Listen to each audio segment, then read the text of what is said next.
What's going on, guys? We are back here at the garden. This is my second pepper update. I did not think I'd be making one so soon, but over the last 2 weeks these plants have just blown up. I think as of last time some of them were starting to take off. I have a couple that were still searching for the bottom with their roots, and they're still a little bit smaller, but we'll get into it here in a second. We are currently, I'm in Indiana, and the weather is currently 94 degrees with a real feel of, I think, 101. We are in a heat advisory for the next week or so, and so far I haven't seen any damage or too many concerns. I've been wondering if I'm going to have to get some kind of shade cloth for these guys, but usually we'll have 1 or 2 weeks like this per year. I think this one's a little bit early. But let's get started real quick because it is hot out here. Just wanted to update you guys. I know quite a bit of people were showing interest in the last video, so let me get this and we'll kind of go in order like we did last time.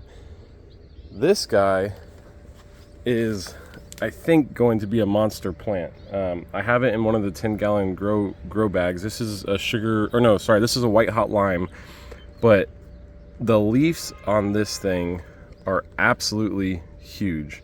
I mean, I have ginormous hands, and they are as big, if not bigger, than my hands. So and then the trunk is huge as well. So I think this guy, once he starts taking off upwards instead of just making the leaves huge, I think this is going to be one of the bigger ones. Moving on, if you guys remember this, I think he was real small last time. This is a California Reaper, and that thing's looking super healthy.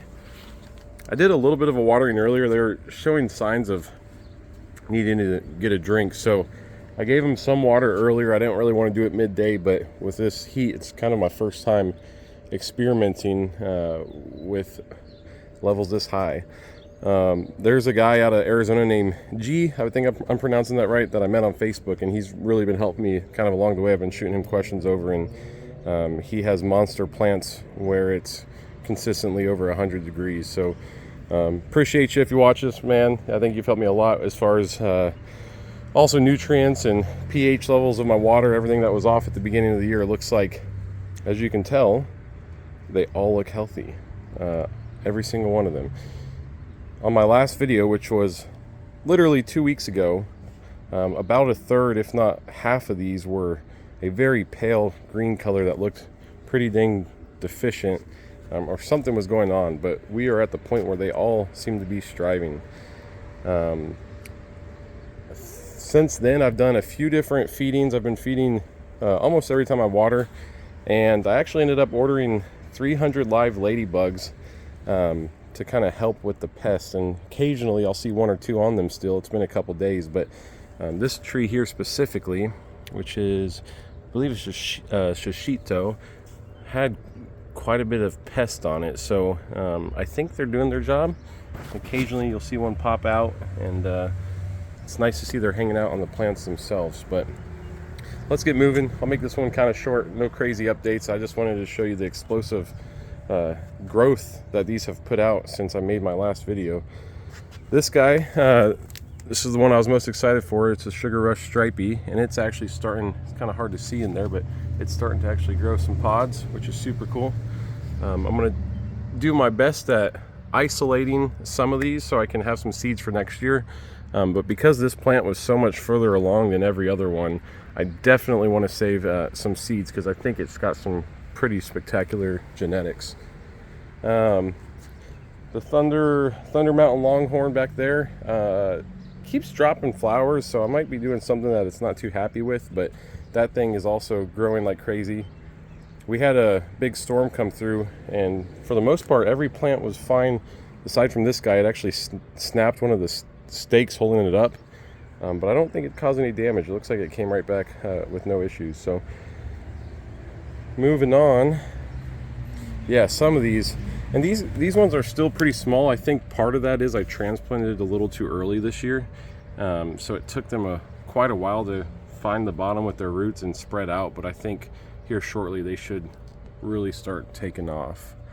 But yes, the Sugar Rush Stripey and this shishito are both starting to fruit and put some pods out, which is super exciting.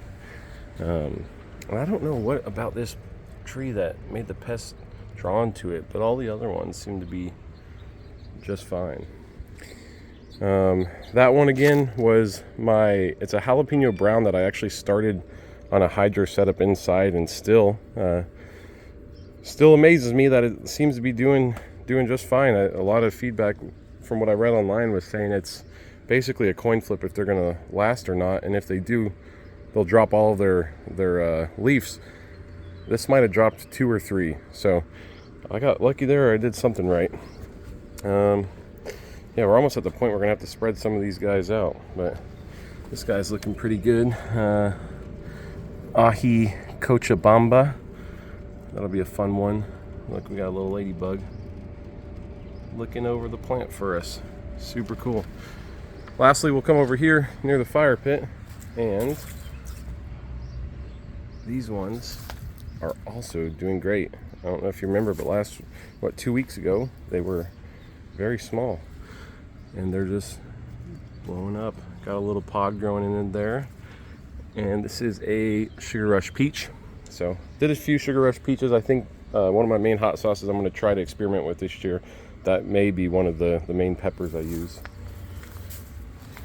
This might be the biggest flaggart of the group. This is a black fire, which won't be too upset if it doesn't do great, because I think it's just a ornamental plant, just for visual appearance. But another one with a massive main line. There they are. Thanks for tuning in. I'll get off here before the neighbor's dogs go crazy, but we'll see you guys next time.